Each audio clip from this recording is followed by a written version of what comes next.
കോർപ്പറേഷനിൽ താൽക്കാലിക നിയമനം നടത്തിയെന്നാരോപിച്ച് ഡിവൈഎഫ്ഐയുടെ പ്രതിഷേധം. പ്രവർത്തകർ കോർപ്പറേഷൻ ഓഫീസിലേക്ക് മാർച്ച് നടത്തി. മേയറുടെ വീട്ടുജോലിക്കാരനാണ് കോർപ്പറേഷനിൽ താൽക്കാലിക നിയമനം നൽകിയതെന്ന് പ്രതിപക്ഷം ആരോപിച്ചിരുന്നു.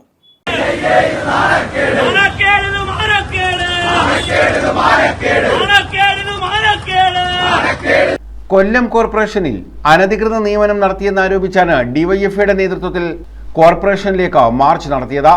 പിൻവാതിൽ നിയമനങ്ങൾക്കെതിരെ ശക്തമായ നടപടി ആവശ്യപ്പെട്ടായിരുന്നു ഡിവൈഎഫ്ഐയുടെ പ്രതിഷേധം.